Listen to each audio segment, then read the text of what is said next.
বিসমিল্লাহির রহমানির রহিম। আসসালামু আলাইকুম। আজকে ইলিশ মাছ শুধু পেঁয়াজ দিয়ে করব, এটা আপনাদের সঙ্গে শেয়ার করছি। তো আমি ইলিশ মাছটা কেটে নিয়েছি, এভাবে পিস পিস করে কেটে নিয়েছি। এখন মাছগুলো আমি ভালো করে ধুয়ে নিব, ধুয়ে তুলে নিব। মাছটাতে ডিম ভরা।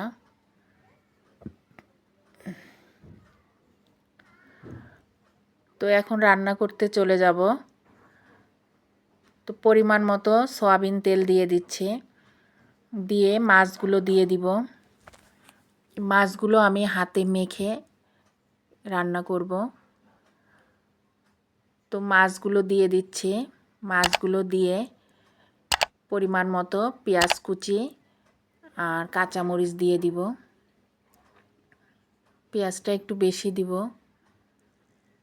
এখানে বাটা পেঁয়াজও দেওয়া যাবে।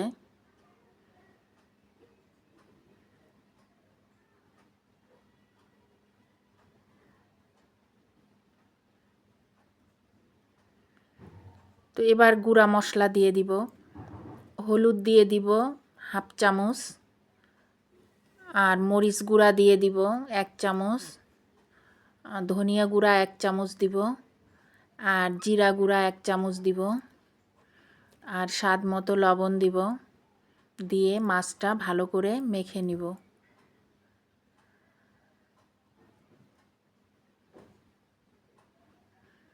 তো মাছটা এভাবে মেখে রান্না করলে অনেক ভালো লাগে আমার কাছে। এটা বেশি একটা ঝোল রাখবো না, খুব কম ঝোল দিয়ে এটা পানি দিব অল্প, দিয়ে সামান্য পানি দিয়ে রান্না করব। তো মাছটা এখন একটু মেখে নিব হালকাভাবে।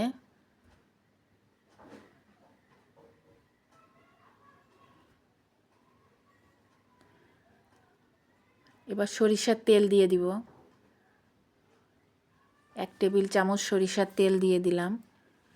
দিয়ে আবারও একটু মাছগুলো মেখে নিব।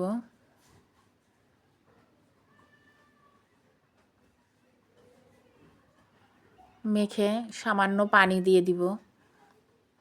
ইলিশ মাছ খুব দ্রুত সিদ্ধ হয়ে যায়, এটা ভাপে সিদ্ধ হবে। আর জালটা মিডিয়াম আঁচে দিয়ে দিব, খুব বেশি বাড়িয়েও দেওয়া যাবে না, আবার বেশি কমিয়েও দেওয়া যাবে না। এবার ঢেকে দিব। কিছুক্ষণ পরে ফিরে এলাম, দেখুন এরকম হয়েছে, খুব সুন্দর একটা ঘ্রাণ বেরিয়েছে, হয়ে গেছে।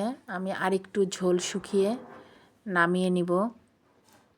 তো ভিডিওটি ভালো লাগলে একটা লাইক শেয়ার কমেন্ট করবেন, একটা সাবস্ক্রাইব করবেন।